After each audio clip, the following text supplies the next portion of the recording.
अकोला इथं माँ जिजाऊ सभागृहाच्या नूतनीकरणासाठी 1.5 कोटी रुपये मंजूर झाले असून 1,51,00,000 रुपयांच्या कामाची निविदा सार्वजनिक बांधकाम विभागाने जाहीर केली। ही निविदा 4 मार्च रोजी उघडण्यात येणार आहे।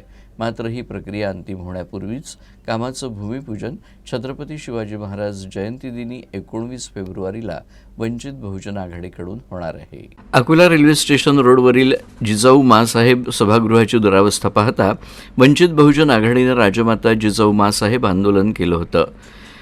जिजाऊ सभागृह सफाई अभियानात प्राध्यापक अंजली आंबेडकर तसेच युवा नेते सुजाता आंबेडकर यांनी स्वतः परिसराची सफाई करत सहभाग नोंदवला होता।